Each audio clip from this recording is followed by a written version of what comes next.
Good evening, Eagle's Nest. Welcome to Digging Deeper moment number 16. We've been in the Sermon on the Mount, and so we're going to review a little bit tonight because it's been a couple weeks. We kind of took a detour and looked at how we looked at the Sermon on the Mount. So we're going to kind of review a little bit and get into our message tonight. The Sermon on the Mount is Jesus' signature sermon. It contains three parts. His MIDRASH, which is an explanation of the Old Testament.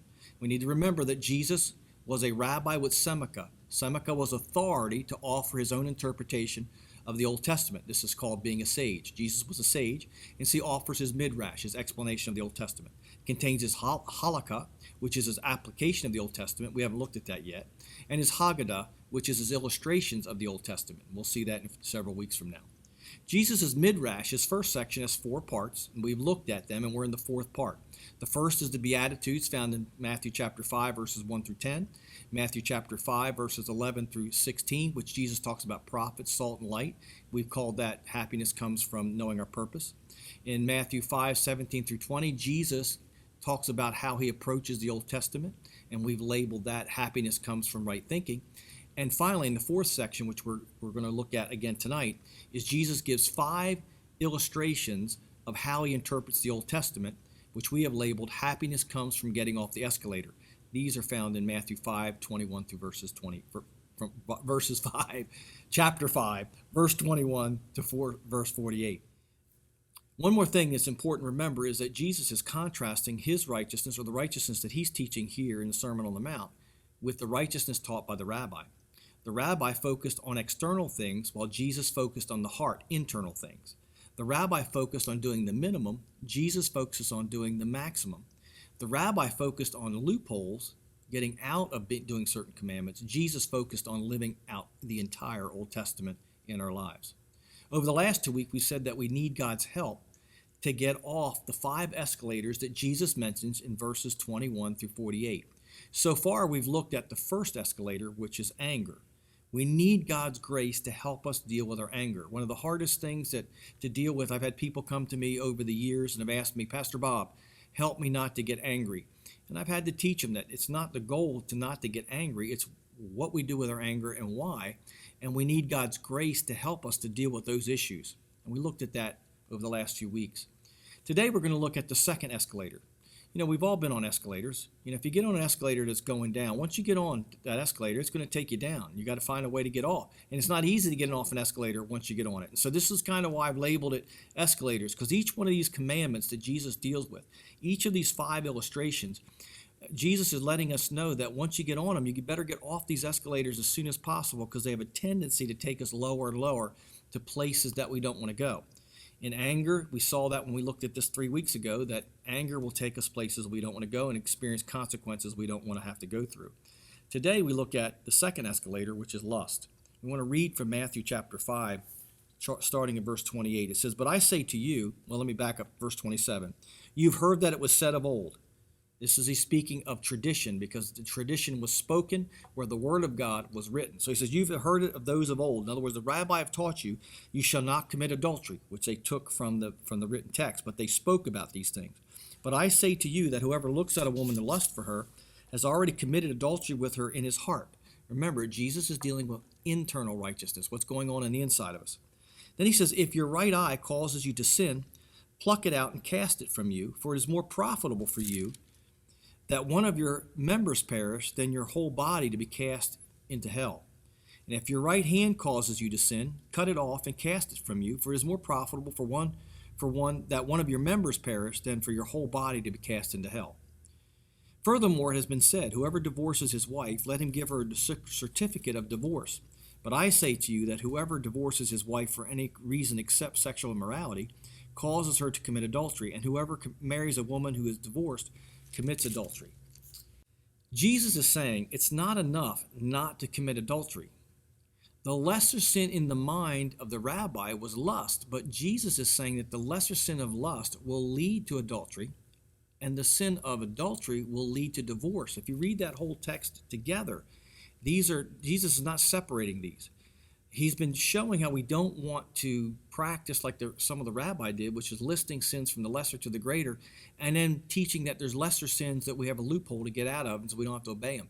Jesus is saying just the opposite. He said in anger, he said, as soon as you get thoughts in your heart, you want to deal with that anger. You want to deal it right away. He's saying the same thing when it comes to lust.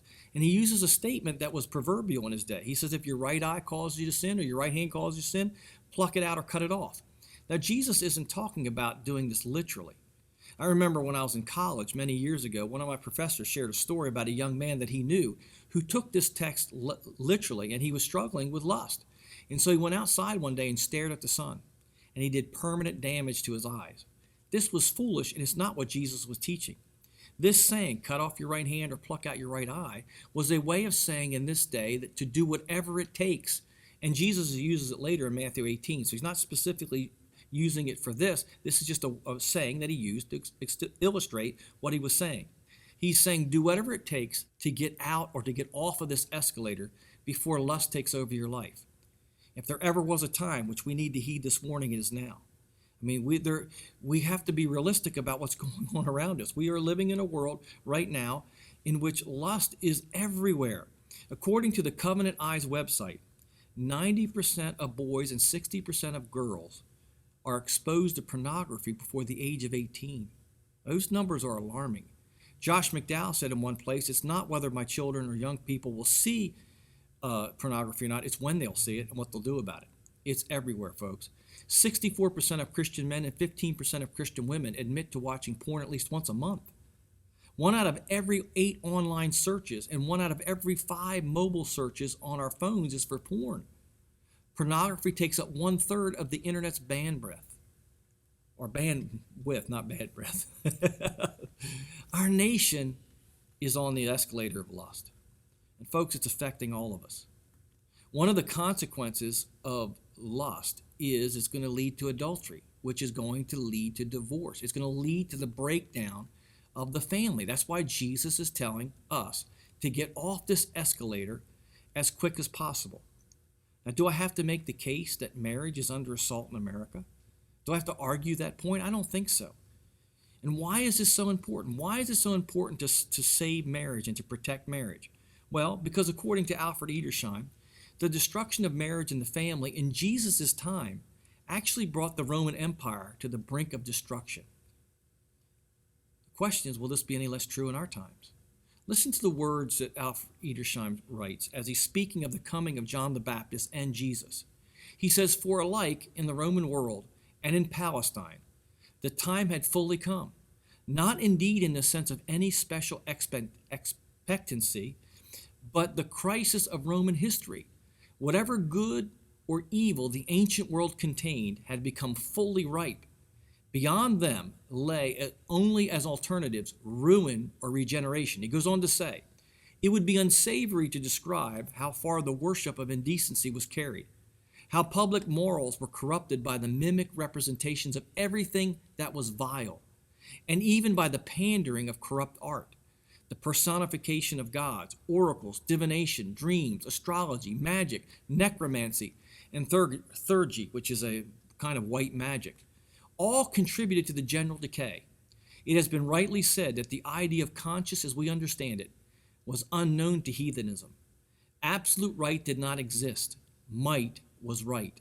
The social relations exhibited, if possible, even deeper corruption. Now listen to this line. The sanctity of marriage had ceased. The sanctity of marriage had ceased. This was a far cry from where Rome began. The Roman Empire began, according to William Barclay, he writes, the history of the development of the marriage situation among the Romans is the history of tragedy. The whole Roman religion and society was originally founded on the home. So high was the standard of Roman morality, and we have a hard time understanding and believing this, but so high was the standard of Roman morality that for the first 500 years of the Roman Commonwealth, that's their republic, there was not one single recorded case of divorce. Think about that. The first 500 years of the Roman Empire, they didn't have one official legal divorce. The first man to divorce his wife, Barclay says, was Spurius Cavillus Ruga in 234 BC. And he did so because his wife was childless and he wanted a child. How does a nation, how does an empire go from no divorce in the first 500 years of its existence to the total breakdown of marriage? Simple. It got on the escalator of sin. it got on the escalator of lust. This escalator is described for us not only by Jesus, but also in the book of Romans, chapter 1. If you read chapter 1 of the book of Romans, this is the point that Paul is making, how the Romans got on the escalator and their entire society went down. And so what Jesus is telling us here in the Sermon on the Mount is to get off that escalator as soon as possible before it takes over your life. Now back to Matthew chapter 5, verses 31 and 32, where Jesus talks about divorce. He says, "Furthermore, it has been said, whoever gives a certificate of divorce to his wife, whoever divorces his wife, let him give her a certificate of divorce. But I say unto you." Now what Jesus does here in verse 32 is, if you remember, we were saying that Jesus was a sage. He's a rabbi with Seneca. Before Jesus, there were two rabbis with Seneca, Shammai and Hillel. And those two sages disagreed. So Shammai was very strict, and Hillel was he kind of gave a lot of loopholes for getting out of commandments. And so this question of divorce was one that was often posed to Rabbi because Shammai and Hillel differed on it. And so they were asking Jesus which side he sided on, Shammai or Hillel. Shammai was very strict, and he basically took the position that you could only divorce over unfaithfulness. Hillel, on the other hand, said you could divorce for almost any reason. So what Jesus is saying, that he is siding with Shammai, that Shammai got this right. And the reason he did this is because the stakes to society are high. When marriage declines and when the sanctity of marriage is lost, society is in trouble. And therefore, Jesus teaches us, get off the escalator of lust as soon as possible. He tells us to get off the escalator of anger as well. And next week, we'll take another look at another escalator. Now, as I end this, if you are on an escalator of anger, or if you're on the escalator of lust, I want to encourage you, get some help. You're going to need some help getting off.